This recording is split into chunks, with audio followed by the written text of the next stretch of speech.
In longwall mining, the shearer, plow, and stage loader are the most common sources of visible and invisible dust. Surface mines have a variety of dust sources, including drilling and blasting.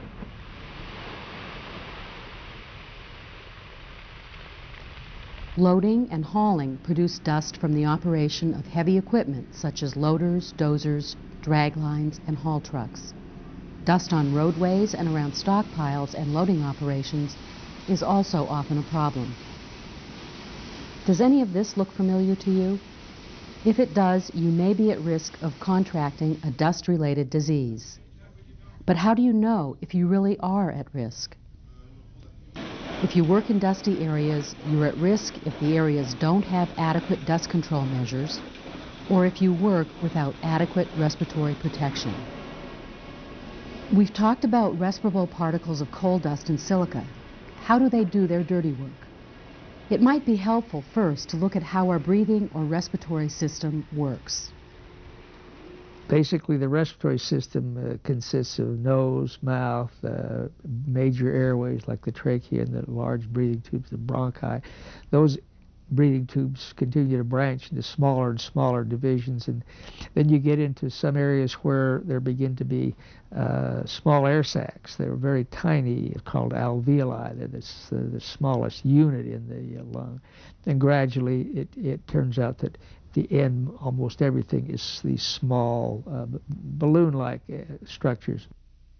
A lot of the large particles will stop at your nose and in the upper airways and along the tracheal and bronchial tree, and most of those, while they may irritate the structures, they are removed. But when you get into very tiny particles, like 2 to 5 microns, very small, those particles are sufficiently small that they can actually enter into the small air sacs. Those particles are then usually engulfed by macrophages or phagocytic cells that are there to defend against infection and various other things. But if the load becomes too excessive and there's more dust than those macrophages can clear, then that dust can be deposited in local areas, frequently around the smallest breathing tube, and then they can set up a process that can lead to the accumulation of dust, which can either be like a solid little mass, or which can end up kind of destroying some of the surrounding lung tissue, and those two processes can lead to what's called coworkers pneumoconiosis. How can miners' exposures to respirable dust be prevented or reduced? One of the major preventive measures we use in the mining industry is water, so the dust never gets into the air. This means it can't be breathed in. We get a lot of dust off our shields when you pull them. Yeah. We still get some dust off of the stage loader and crusher a little bit every now and then, but that's kept down real good by water and the chemical agents. Ventilation is another primary control measure. We all know the importance of bringing air into underground situations to dilute mine gases and to simply provide enough fresh air for breathing. Ventilation systems at the face also capture dust and move it away from the operator. Mine operators can install curtains to increase forward air velocity over the operator and prevent dust boilback, or put passive barriers over the dust cloud at the longwall face, which separates the air into 2 separate splits. These controls are often specified as part of the ventilation plan, which is designed and approved for a specific mine and piece of equipment. These plans include requirements for things such as the quantity and velocity of the air current used to ventilate a mechanized mining unit, the number, type, and location of water sprays, the pressure and quantity of water delivered by the sprays, and additional devices such as dust collectors and scrubbers. To help ensure that the ventilation plan requirements are being followed, MSHA has a regulation requiring on-shift examinations of sections. The qualified person must specifically conduct an exam to ensure compliance with the respirable dust control parameters of the mine ventilation plan. The exam looks at things such as air quantities and velocities, water pressures and flow rates, leaks in the water delivery system, section ventilation, and control device placement, and any other dust suppression measures required by the ventilation plan. Each miner is trained on the ventilation plan, which is posted on the bulletin board at our mine. Each year during annual refresher training, the ventilation plan is reviewed with that miner or all the miners at our mine.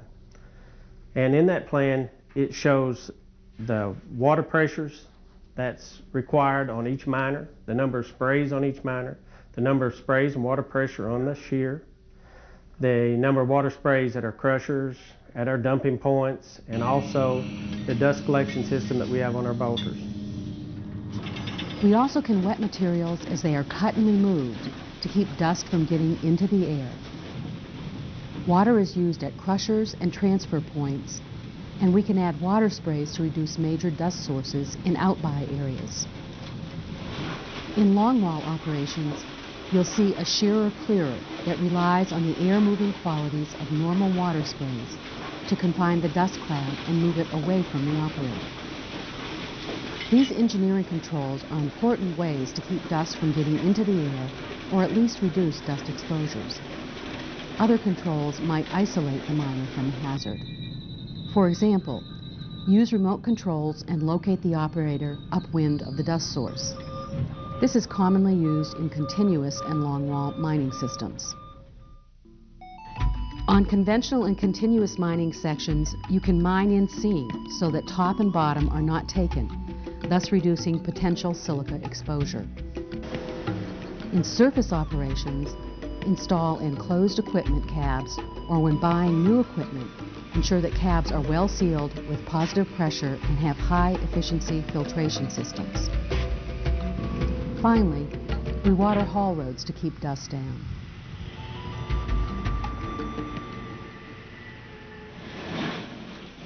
Miners face exposure to dust in the mine environment that may require the use of respiratory protection. Respirators are the least preferred method of controlling exposures to respirable dust because they do nothing to lower the levels of the dust in the workplace air.